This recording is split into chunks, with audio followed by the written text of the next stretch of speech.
દેશ વિદેશમાં વસતા મારા વાલા દર્શક મિત્રોને મનહર પટેલના જય ભગવાન.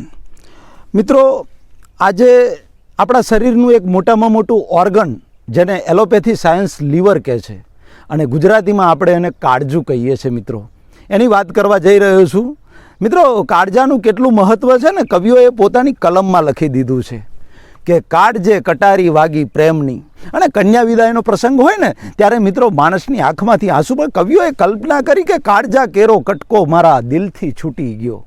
કન્યા વિદાય જુઓ, કાળજાની આ લીવરનું મહત્ત્વ કવિઓએ કલમમાં તો લખ્યું છે, પણ મિત્રો મારા ને તમારા શરીરની અંદર પણ એની એટલું મહત્ત્વ છે. આજનું એલોપેથી સાયન્સ એવું કહે છે કે 1000 કરતાં વધારે ફંક્શન આપણું લીવર કરે છે, એટલું એનું મહત્ત્વ વધી જાય છે. મિત્રો, જો લીવર બગડ્યું તો તમારી ડાયજેશન સિસ્ટમ આખી અપસેટ થઈ જાય. મિત્રો, લીવરનું મેઇન કામ છે ને પિત્ત બનાવવું, બિલરુબિન એટલે કે પિત્ત બનાવવાનું, બાઇલ બનાવવાનું કામ છે, જેનાથી મારો ને તમારો ખોરાક પચે છે અને એમાંથી 7 ધાતુઓ બને છે. એના લીધે આપણે જીવતા રહીએ છીએ. મિત્રો, લીવરના રોગો વિશે વાત કરું તો એક છે ફેટી લીવર, બીજું છે લીવર સોરાઇસિસ, ત્યાર પછી લીવરમાં પાણી ભરાવવું, લીવર ઉપર સોજો આવવો, ત્યાર પછી લીવર જે છે એ થોડું આમ લીવરની હાર્ડનેસ વધી જવી, કઠણ થઈ જવું, આવા ઘણા બધા રોગો છે. મિત્રો, એટલે લીવરને સાચવવાની બહુ જરૂર છે. પણ મિત્રો, કુદરતે એવું અંદર રચના કરી છે, લીવરમાં એવો સ્ટેમિના મૂક્યો છે કે માનો કે તમારું 90% લીવર ખલાસ થઈ ગયું હોય અને 10% લીવર કામ કરતું હોય, પણ જો એ લીવરને તમે આરામ આપો, રેસ્ટ આપી દો, તો એની જાતે એ લીવર રિપેર થઈને પાછું 100% ઉપર જતું રહે. આવી કુદરતે કરામત મૂકેલી છે. એટલે મિત્રો ખાસ સમજી લેજો કે લીવર જે છે એને બહુ સાચવવા જેવું છે. 6 મહિનામાં એક વખત લીવરને કેવી રીતે સાફ કરી શકાય એની ટ્રીક બતાવવા હું તમને જઈ રહ્યો છું. વિડીયોને અંત સુધી જોજો. મિત્રો, લીવર જે છે ને એ પહેલાં તો લીવરનો કોઈ પણ પ્રોબ્લેમ તમને આવ્યો હોય, ડૉક્ટર કે લીવર પર સોજો છે, ફેટી લીવર છે, તો એક કામ કરજો, લીવરને અને ફેટી ખોરાકને બાપે માર્યા વેર છે. એટલે લીવરને જ્યારે કોઈ પણ પ્રોબ્લેમ આવે ત્યારે ડેરી પ્રોડક્ટ, ઘી, તેલ, ચરબીવાળો ખોરાક બિલકુલ ચોકડી મારી દેવાની, બંધ કરી દેવાનો. અને મિત્રો, આટલું જ કરશો ને તો ફટાફટ તમારું લીવર એની જાતે રિપેર કરવા માંડશે, અંદર રિપેર થવા માંડશે. કારણ કે જ્યારે ફેટવાળો ખોરાક લઈએ છે ને ત્યારે લીવર ઉપર વધારાનું બર્ડન આવે છે. એટલે એક કામ કરજો કે આ પરેજી ખાસ પાડવાની.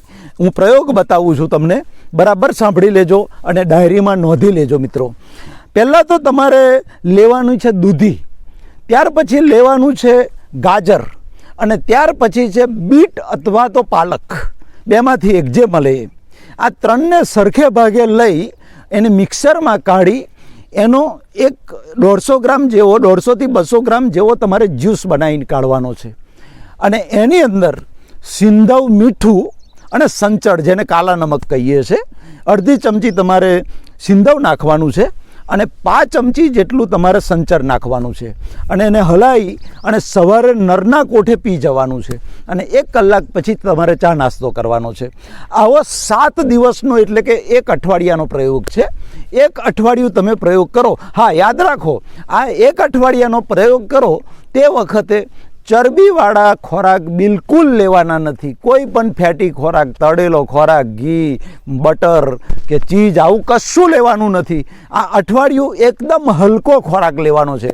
મિત્રો, એ અઠવાડિયું 7 દિવસ લીવરને આરામ મળશે ને, અને આ જે ટોનિક જશે મેં તમને બતાવ્યું એને હું 5 in 1 ફોર્મ્યુલા કહું છું કે એમાં 5 એલિમેન્ટ છે અને એ જ પેટમાં અંદર જશે.